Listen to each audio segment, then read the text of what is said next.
Hey guys, Brenton here from RevitFamily.biz. Today I'm going to show you what to do with your download files after you've purchased one of our products. Today we're going to be looking at the cabinets. So if you purchased cabinets from us, after you check out, you will have access to download a file. Once you download that file, here's what you do with it. So this is what your file will look like. It'll be a zipped folder.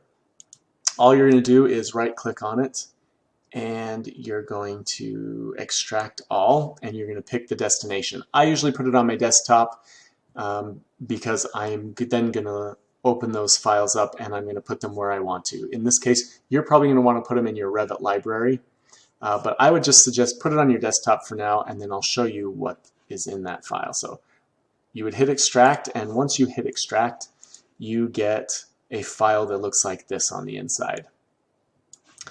So let's go through what we see here, and let me tell you what to do with these files and what they're for. So the first thing I would head to is the Readme file. There you're going to find an abbreviated list of everything I'm telling you here.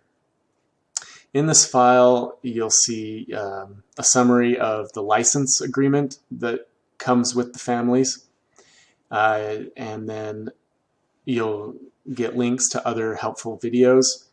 And then you can see if there's been any upgrades on the cabinets from previous versions. You can see a list of those upgraded items. So that's the Readme file. You can always go back here for help and to return back to these tutorials. There's always a link in here. The next thing you'll see is the commercial license agreement. So this is the legal license that comes with the families. And by downloading and using them, you have agreed to these terms. So you could take a look at this. I suggest that you read this so that you know how you can legally use these families. All right, then we get more into the fun stuff. You'll see there are some RFA files. Those are the Revit family files. Here are the three types of countertops that come with your cabinets. So the L, the straight, and the U. Then you also get with this a casework tag for tagging your millwork. That is in here. And then this Excel file here shows you the naming convention for those tags, for the millwork tags. You'll see, we'll talk about this in a later video. We'll go more into depth. But if you ever need to know what the abbreviations mean, that's what this Excel file is for.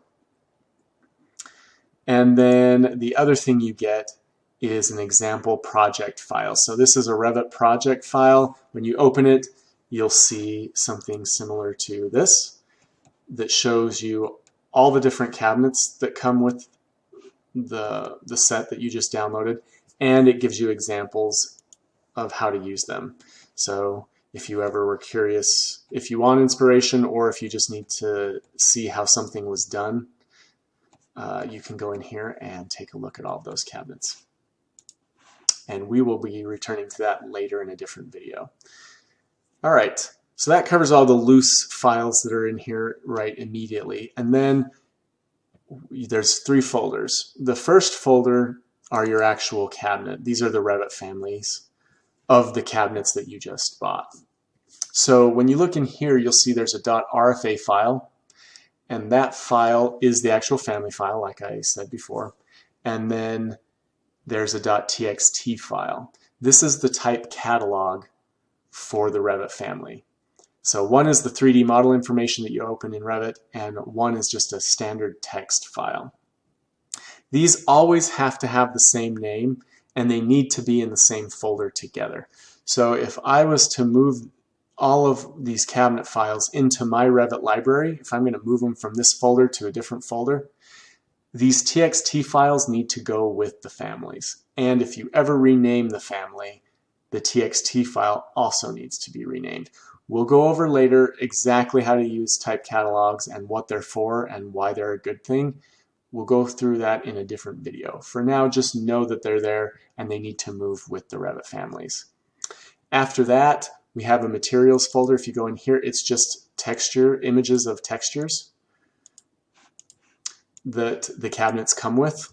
So if you want to use those, you don't have to use them, but if you want to use them, you need to copy these and paste them into the default Revit materials folder. Unless you've moved that to something else, that directory can be found in your Readme file. So if we go to the Readme file, and if we go down where to place material files, you can see the path here.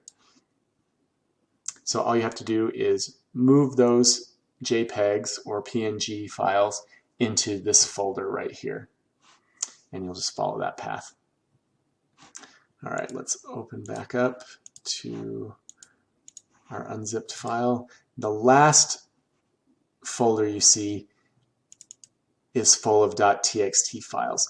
These are the same type catalog files that are already with the cabinets. The only difference is the .txt files with the cabinets currently, by default when it downloads, those are imperial units, so feet and inches. If you are somewhere where you want metric cabinets, all you would do is you take this folder that says metric type catalogs, you'll take all of those type catalogs, you'll copy them, and you'll paste them into the folder with the cabinets, and you'll override all of the imperial type catalogs. So this set of type catalogs is millimeters, centimeters, all that. That way you don't have to try to convert imperial families into metric families. The type catalogs will do that for you if you just override the imperial ones that are in there by default. So that is what comes with your download. That's everything you should need to know. Let me know if you have questions or concerns. Feel free to comment on these videos if you have a question, or you can contact us through the website, and we are happy to help wherever we can. Thanks, guys.